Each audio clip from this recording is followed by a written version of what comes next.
మా నాన్నగారు కావచ్చు, మా కుటుంబం కావచ్చు, ఎన్ని రోజులైనా జైల్లో ఉండడానికి సిద్ధమని చెప్పి ఇక్కడ ప్రతికే మిత్రుల ద్వారా తెలియజేస్తున్నాను. అదేవిధంగా ఇంకొకరి గారు తెలియజేస్తున్నాను గారు, మీరు నా గురించి ఇంకొకరి గారు చెప్పారు, మేము గుమ్మున ఉన్నాం కాబట్టి నువ్వు నీ మీద కేసున్నా నేను అరెస్ట్ చేయలేదు, నువ్వు జైలుకి పోలేదని చెప్పి. నిజంగా చాలా ఆశ్చర్యంగా ఉంది మీరు ఆ మాట అంటా ఉంటే. మీరు నన్ను ఒక్కరిని అంటున్నట్టు కాదు ఆ మాట, మీరు కంటెంప్ట్ ఆఫ్ కోర్ట్ అంటున్నట్టు. ఎందుకంటే ఈ అక్రమంగా ఏమీ చేయకపోయినా కూడా నా మీద అటెంప్ట్ మర్డర్ కేసు పెట్టించి 70-80 రోజుల తర్వాత జరిగిన ఇన్సిడెంట్ తర్వాత నా మీద కేసు పెడితే హైకోర్టు నాకు బెయిల్ ఇచ్చింది. కానీ హైకోర్టు చివాకులు పెట్టి నేను బయటకు వచ్చాను. కానీ నాకు ఎవరు ఏమీ చేయాల్సిన అవసరమూ లేదు, న్యాయస్థానం మేము నమ్ముకున్నామని తెలియజేస్తున్నా. అదేవిధంగా లిక్కర్ కేసులో హైకోర్టులో నాకు ఇంట్రీమ్ ప్రొటెక్షన్ వస్తే, ఇంట్రీమ్ ప్రొటెక్షన్ అయిపోయిన వెంటనే సుప్రీంకోర్టుకి నేను వెళ్ళిన వెంటనే నాకు సుప్రీంకోర్టులో మీరు ముగ్గురు సీనియర్ అడ్వకేట్లని, ఎవరైతే దేశంలో నెంబర్ 1, 2, 3 అని ఉంటారో, ముగ్గురు వ్యక్తి కావచ్చు, సిద్ధార్థ్ లూత్రా కావచ్చు, సిద్ధార్థ్ అగర్వాల్ కావచ్చు, వాళ్ళ పేర్లు ఎత్తదలుచుకోలేదు, బట్ జస్ట్ రిఫరెన్స్ కోసం చెప్తున్నాను. వాళ్ళకి మీరు మీ పార్టీ కావచ్చు, మీరు వాళ్ళని పెట్టించి మీరు వాదించినా కూడా ఆ రోజు నాకు సుప్రీంకోర్టులో ఈ కేసులో ఏమీ లేదని చెప్పి నాకు ఇంట్రీమ్ బెయిల్ కావచ్చు దాని తర్వాత మంజూరు చేయడం జరిగింది. అంటే మీరు అనే మాట నన్ను అంటున్నారా, కోర్టులను అంటున్నారా, కోర్టు ధిక్కారం అంటున్నారో ఒక్కసారి మీరు కూడా ఆలోచించాల్సిందిగా మిమ్మల్ని కూడా ఒకసారి తెలియజేస్తున్నా. మరొకసారి తెలియజేస్తున్నాను, ఈరోజు మీరు మాట్లాడిన ప్రెస్ మీట్లో మాటలు నిజంగానే చాలా బాధాకరం. ఎందుకంటే నాకు ఆల్మోస్ట్ మీ కొడుకును 2 ఏళ్ళు చిన్నోను ఉంటా. నేను నా మీద మీరు ఉచ్చబోధిస్తాను, లేదంటే బడిది పూజ చేస్తాను, కొట్టిస్తాను, ఇది చేస్తాను, అది చేస్తానని చెప్పి బెదిరించి ఈ విధంగా చేయడం నిజంగానే మీ వ్యక్తిత్వానికి ఇది నిదర్శనమని నేను తెలియజేస్తున్నాను. నేను కూడా గతంలో చాలాసార్లు ప్రెస్ మీట్ మాట్లాడినా, ఏ రోజు కూడా నాని గారు అని మాట్లాడినా, ఎమ్మెల్యే గారు అని మాట్లాడినా, నిన్న కూడా లోకేష్ గారు అని మాట్లాడినా, ఎవరినైనా కూడా ఆ రెస్పెక్ట్తోనే మాట్లాడేది. నాకు మా పార్టీ నుంచి కావచ్చు, మా నాన్నగారు, మా అమ్మగారు, మా కుటుంబంలో ఆ సంస్కారం ఉంది. ఈరోజు మీరు మాట్లాడిన మాట నిజంగానే సభ్య సమావేశంగా తలదించుకునేలాగా ఉందని చెప్పి ఇక్కడ నేను తెలియజేస్తున్నాను. అదేవిధంగా మీరు ఇంకొక మాట కూడా అన్నారు, నా పక్కన ఎవరైతే కూర్చుంటారో వాళ్ళని కూడా నేను కొట్టిస్తానని చెప్పి అన్నారు. ఇంకో మాట అన్నారు, మీడియా మిత్రులు ఎవరైతే మీ గురించి రాస్తారో వాళ్ళ మీద కేసులు వేస్తారన్నారు. మీరు గతంలో కూడా ఆ పనులన్నీ చేశారు, కొత్తగా మీరు చెప్పాల్సిన అవసరమే లేదు. ఎందుకంటే చాలా మంది మీద ఇక్కడ కేసులు పెట్టారు. ఇక్కడ ఉండే కూర్చున్న ప్రతి ఒక్కరి మీద కనీసం అంటే ఈరోజు 10-15 కేసులు ఉన్నాయి. చాలా మంది 100 కుటుంబాల మీద మీరు దాడులు చేపించారు. చంద్రగిరి కాన్స్టిట్యున్సీలో ఎంతో మంది ఇల్లు తగలబెట్టించారు, ఎంతో మంది ఇబ్బంది పెట్టారు. ఈరోజు చంద్రగిరి పోలీస్ స్టేషన్లో కావచ్చు, ఆర్సీపురం పోలీస్ స్టేషన్ కావచ్చు, తిరుపతి పోలీస్ స్టేషన్లో కావచ్చు, ఇక్కడ నా ముందున్న కొంతమంది మీడియా వ్యక్తుల మీద కూడా ఈరోజు ఎఫ్ఐఆర్లు చేయించారు. ఇవన్నీ కూడా మీరు కొత్తగా చేయాల్సిన అవసరం లేదు, ఇంతకుముందే చేశారు. కానీ మీరు ఏం చేసినా కూడా ప్రజల కోసం మేము నిలబడతాం, కానీ మేము వెనక్కి పోమని కూడా మళ్ళీ తెలియజేస్తున్నా. అదేవిధంగా ఇలాంటి మాటలు మీరు మాట్లాడిన పనులు చేస్తే ప్రజలు కూడా ఇవన్నీ కూడా గమనిస్తున్నారని కూడా మరొక్కసారి తెలియజేస్తున్నా. ఇంకోటి కూడా తెలియజేస్తున్నా, గత 5 ఏళ్లలో అధికారంలో మేము కూడా ఉన్నాం. ఆ రోజు జగనన్న ఆశీస్సులతో ఈరోజు మీరున్న పవర్, మీరు చూసిన పదవుల కన్నా ఎక్కువ పదవులు కావచ్చు, ఎక్కువ అధికారం కావచ్చు మా నాన్నగారు చూసుండొచ్చు.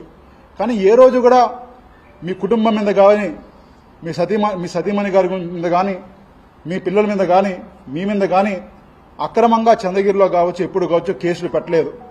లాస్ట్ ఒక 3 నెలలు 4 నెలల్లో మీరు కేసులు పెట్టించుకోవాలని చెప్పి ఆ రోజు కొన్ని హంగామా చేసుండొచ్చు కాక మేమైతే ఏ రోజు పెట్టలేదు. కానీ మీరు కేసులు పెట్టి మమ్మల్ని అందరినీ మళ్ళీ జైలుకి పంపిస్తామంటే ప్రజల కోసం మేము జైలుకి పోవడానికి సిద్ధమని చెప్పి ఇక్కడ మరొకసారి తెలియజేస్తున్నా. ఇంకోటి కూడా మీరు చెప్తున్నారు, మేము రాజారెడ్డి గారు పెద్దలు, మా మహనీయులు రాజారెడ్డి గారు గురించి మాకు పరిచయం లేదు, ఇంకోటి చెప్పారు. మీరు ఒక్కసారి అక్కడ ఫోటో, ఆ వెనకాల 3 ఉంటాయి, ఆ ఫోటో ఒక్కసారి చూస్తే మా నాన్నగారు పెళ్లి జరిగినప్పుడు పెళ్లి పెద్ద రాజారెడ్డి గారు ఆయన వచ్చి ఆ రోజు ఆల్మోస్ట్ 4 గంటలు పెద్ద ఆయన వచ్చి నాన్నగారిని ఆశీర్వదించి మొత్తం కూర్చొని రిసీవ్ చేసుకొని ఆ రోజు మా నాన్నగారిని ఆ రోజు ఆశీర్వదించడం జరిగింది పెళ్లిప్పుడు. అదేవిధంగా ఫస్ట్ మా నాన్నగారు కాలేజ్ మీటింగ్ పెట్టినప్పుడు చీఫ్ గెస్ట్ రాజారెడ్డి గారు. అంటే మీరు ఫ్రస్ట్రేషన్లో ఇంత ఆవేశంగా ఈ విధంగా మాట్లాడుతున్నారంటే నిజంగానే చాలా ఆశ్చర్యంగా ఉంది. ఎందుకంటే అందరికీ తెలిసిన సత్యాలు కూడా మీరు దాన్ని మ్యానిపులేట్ చేసి అబద్దాలు చెప్పే ప్రయత్నం చేస్తున్నారని చెప్పి కూడా ఇక్కడ మీ ద్వారా తెలియజేస్తున్నా. అదేవిధంగా నేనేం తప్పు చేయలేదు, నేను నిజాయితీ పరుణ్ణి, నేనేం కబ్జాలు చేయలేదని మీరు ఇంతసేపు ప్రెస్ మీట్లో చెప్పడం జరిగింది. మీరు ఈ కబ్జాల లిస్టు, మీరు చేసిన ఊరూరు చేసిన పనులు, తుమ్మలగుంట దాటిన తర్వాత నుంచి లాస్ట్ వరకు ఏమేం చేశారో ప్రతి డీటెయిల్స్ మా దగ్గర ఉన్నాయి. అవన్నీ కూడా బుక్ కొడుతున్నాం. ఒక బుక్ సరిపోతుంది, పార్ట్ 2 కూడా బుక్ వస్తూ ఉంది. ఈ బుక్లన్నీ కూడా ఫస్ట్ మీకే పంపిస్తాం. మొట్టమొదట ఏ విధంగా అయితే ఉందో ఏదైతే ఫస్ట్ మీకే పంపిస్తాం, మీరే ఒకసారి చదువుకోండి. మీకు నిజంగానే దాంట్లో ఏమీ జరగలేదంటే మీరు సమాధానం చెప్పండి. మేము కూడా అవన్నీ నాకు కాదు, నాకు సంబంధం లేదు, ఎవడైతే కబ్జాలు చేస్తాడో అవన్నీ తిరిగి రాయిచ్చేస్తాం, గవర్నమెంట్కి ఇచ్చేస్తాం, నేనే దగ్గరుండి కొట్టిచ్చేస్తానని మీరు చెప్తే మేమే శభాష్ నాని గారు అని చెప్పి ఇక్కడ నుంచి మెచ్చుకుంటామని కూడా పాతికే మిత్రుల ద్వారా నేను మరొకసారి తెలియజేస్తున్నా. చివరగా ఒక్కడే చెప్తున్నాను, మీరు ఎన్నిసార్లు మమ్మల్ని ఈ విధంగా ప్రలోభపెట్టాలనుకున్నా, ఈ విధంగా మమ్మల్ని రెచ్చగొట్టాలనుకున్నా, మీరు ఫ్రస్ట్రేట్ అయ్యి మాట్లాడినా, మా మీద బూతులు వాడినా కూడా మేమైతే మీలాగా మాట్లాడే అలవాటు లేదు, ఆ సంస్కృతి మాకు లేదు. మేమైతే సబ్జెక్టే మాట్లాడతాం, ప్రజలకి జరిగిందే చెప్తాము.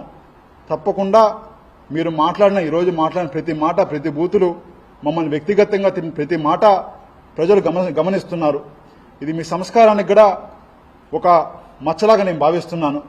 తప్పకుండా ఇవన్నిటికీ 2029లో ప్రజలు సమాధానం చెప్తారని కూడా మరీ ఒక్కసారి తెలియజేస్తూ ఇక్కడ వచ్చిన పాతికేయ మిత్రులందరికీ పేరు పేరు ధన్యవాదాలు తెలియజేస్తున్నా. Thank you.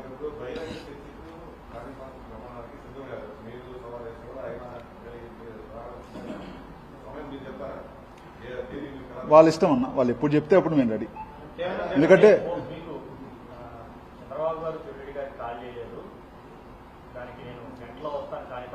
అదే నేను ఇప్పుడే చెప్పాను, ఆ రోజు పెద్దలు మీ పార్టీలో ఉండే రెడ్డివారి రాజశేఖర రెడ్డి గారు, ఎందుకంటే నేను పెద్ద మనిషి, ఆయన అబద్దాలు చెప్పేది కాదు నాకు తెలిసినంత 100%.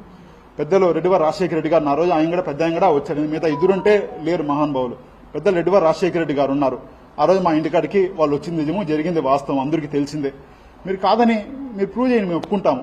సరే, మీరు ప్రమాణం నిజంగా రమ్మంటే నేను ఖచ్చితంగా వస్తాను, నాకేమీ అదేం ఇబ్బంది లేదు. ఎందుకంటే ఏదో నిజాలు మాట్లాడే వాళ్ళం, ఏం జరిగేది మాట్లాడే వాళ్ళం కాబట్టి ఏ సవాలుకైనా మేమైతే రెడీగానే ఉంటామని తెలియజేస్తున్నాను.